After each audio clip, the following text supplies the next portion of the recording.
I am on my way to the Hill of Three Crosses, which is actually a hill of crosses that has been there since the 16th century.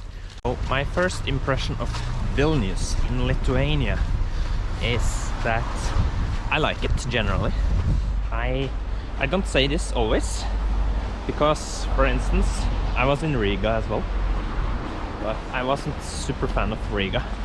I thought it was cold, not only in temperature, because I also visited Riga during winter time, but the atmosphere there is very cold. It wasn't so much fascinating stuff to see.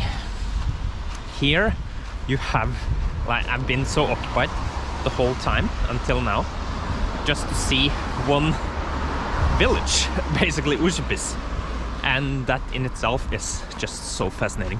My first impression of Vilnius is definitely good. I really enjoy it there.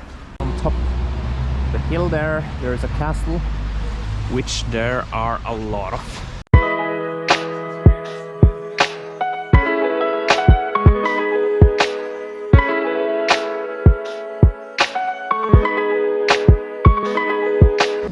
And now I'm anyway on my way up to the Hill of Three Crosses. The stairs here feels endless, and I'm feeling the heartbeat, sure, but I hope it's worth it to the end. Stair stops. Looks like most people are either climbing up the hard way or using a slight easier way here. Hopefully, let's see if I can survive. My previous fall was not so comfy. Just wondering, where am I actually going?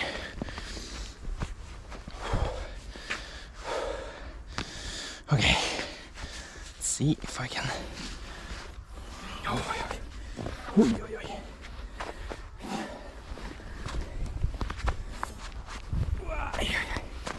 Okay, that went well. And here is the Hill of Three Crosses, a monument that has been here for 500 years. The beautiful capital of Lithuania, the snowy capital.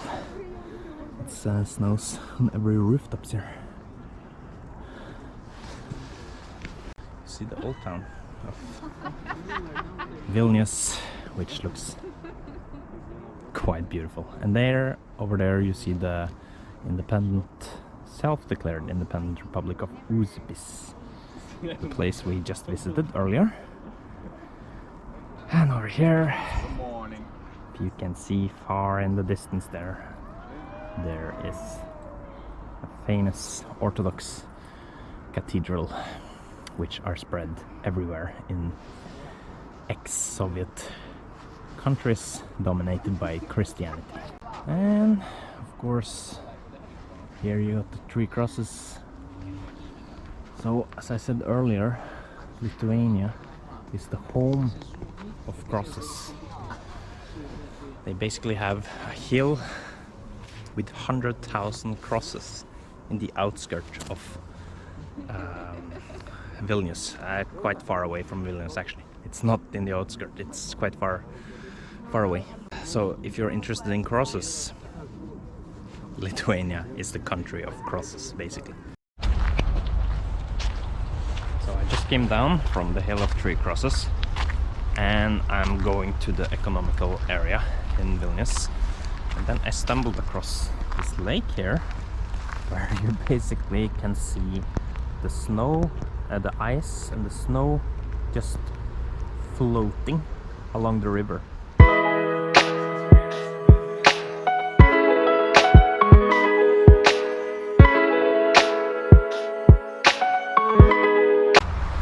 Here you have the famous trolleybus, which is an old Soviet-style bus that goes along these lines here that you can see on top of it. So it's basically like a tram, but it's a bus because it doesn't. It drives on wheels, but it's connected to this wire up there. You can see this trolley bus everywhere in post-Soviet. And the district that I am on my way to, it's a financial district for many IT tech startups, because actually Vilnius has become a hub for new IT techs, for new IT tech companies, because of the fast-growing internet speed here. It's actually one of the fastest in the world, and one of the few that actually can beat them is their neighbor country, Estonia.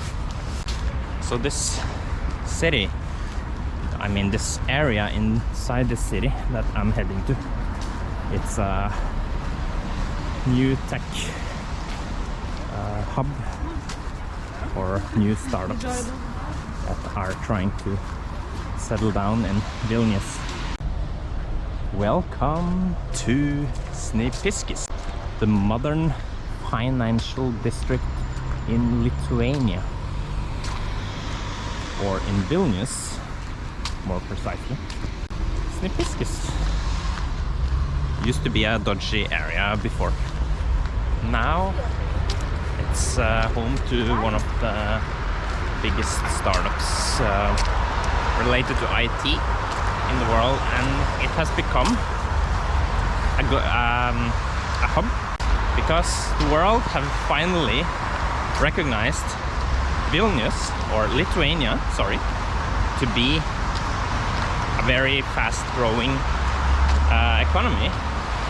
So these days they call Lithuania and also the rest of the Baltic countries for the Baltic Tigers. They used to be an ex-Soviet republic, or they used to be part of the Soviet Union up until 1990, when the Soviet Union collapsed, and Lithuania was actually the first country among all the Soviet states that recognized themselves as independent state.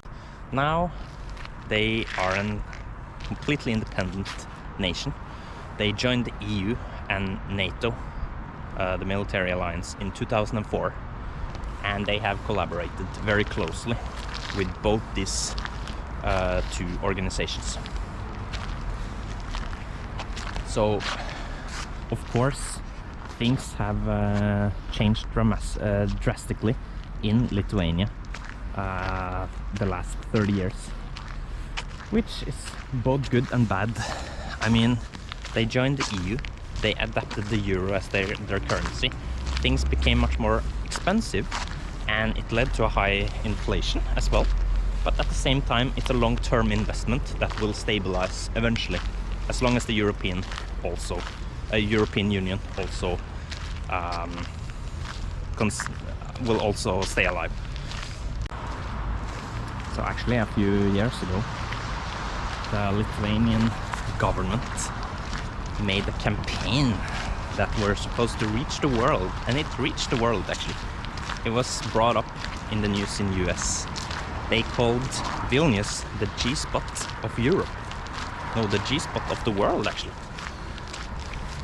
The reason for this campaign was basically for the leader of the Lithuanian government to show to the world that Lithuania actually exists.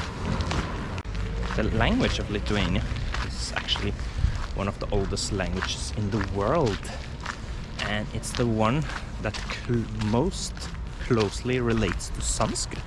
Vilnius is the capital of Lithuania, and it has barely 500,000 inhabitants, when Lithuania in its own has around 2.5 million. So it's a very small population in this country as a general, which also affects to their neighboring Baltic countries, Estonia and Latvia, and together all these three Baltic tigers, as they are called, have 9 million inhabitants, which makes the whole region a very small part of the world and Europe generally.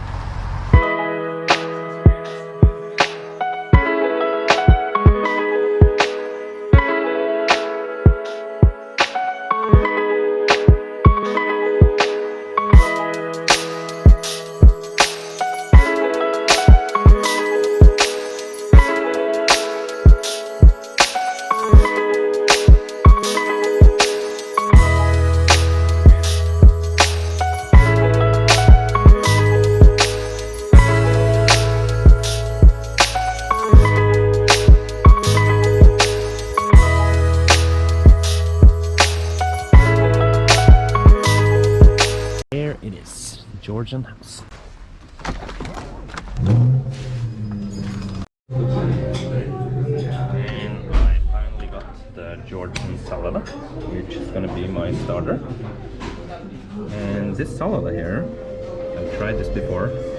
It's filled with a lot of herbs. I think it's potatoes as well, if I'm not mistaken. But nope, some kind of it's cucumber actually. So it's a lot. It's just pure vegetables, and the most important thing, the walnut sauce that covers and make the flavor. With Tallin, which is a Georgian lemonade. The sauce here, the walnut sauce, it has rich flavor. I've never tried anything like this before. It's just pure vegetables and Tallin. It's like soda, but it has this kind of like mint taste. So it's a herb flavor actually. Now the second part of this big menu is khinkali, and this is basically Georgian dumplings filled with boiling water inside, and in this case it's a mushroom, but you can fill them with basically anything you want. But since I'm eating meat later, I chose the vegetarian version. And it's eaten in a bit special way. Then you bite a hole here, but don't let it, like, don't turn the khinkali upside down, because it's boiling water, so it will run out if you do it wrong. You do like this, then you suck out the water, and then you eat the content.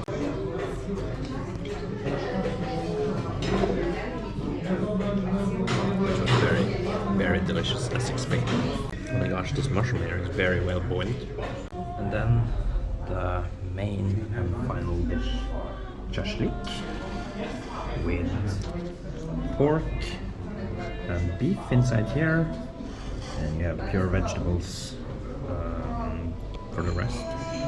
It's onion, it's chili, aubergine, paprika, and you have cucumber here, and tomatoes and herbs, and you have this sauce here, pork and beef. So I'm gonna dip it inside sauce. It's good. So I'm gonna enjoy the food now. So I just finished a wonderful meal at the Georgian restaurant. So I'm ready to take the plane very soon now. So yeah, that's basically it from Vilnius. See you guys in the next video. Please, if you like this video, please like, subscribe and share to your friends. Cheers guys. Thank you.